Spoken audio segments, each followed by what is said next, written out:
তোমরা তোমাদের এত বড় সাহস, তোমরা আমার বাসায় এসেছো? তোমাদের মতো বেঈমান অমানুষদের আমার বাসায় কোনো জায়গা নেই। এক্ষুনি আমার বাসা থেকে বের হয়ে যাও, এক্ষুনি আমার বাসা থেকে বের হয়ে যাও। কেন আসছো তোমরা? তোমরা আমার সন্তানের খুনি। কে আসতে বলেছে তোমাদেরকে?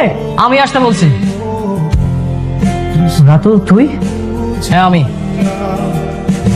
আমি ওদেরকে আসতে বলেছি। আজকের পর থেকে ওরা এখানেই থাকবে। ওরা এখানে থাকবে মানে? তুই জানিস না ওরা আমার সন্তানের খুনি? ওদের কারণে মেঘলা মানসিক যন্ত্রণা ছটফট করতেছে। আরে হ্যাঁ জানি তোর সবকিছু আমি জানি, কিন্তু তুই অনেক কিছু জানিস না। মানে? এই রে ধর, দেখ এই কাগজটাতে কি লেখা আছে, পড়। কি লেখা আছে?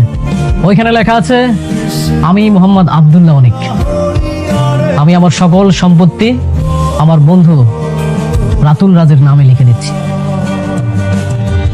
আজকের পর থেকে আমার বাড়ি গাড়ি সকল অফিস সহ সকল সম্পত্তি আমার বন্ধু রাতুল ভোগ করবে। এসব মিথ্যা নকল কিছুর আমার কাছে কোনো ভ্যালু নেই।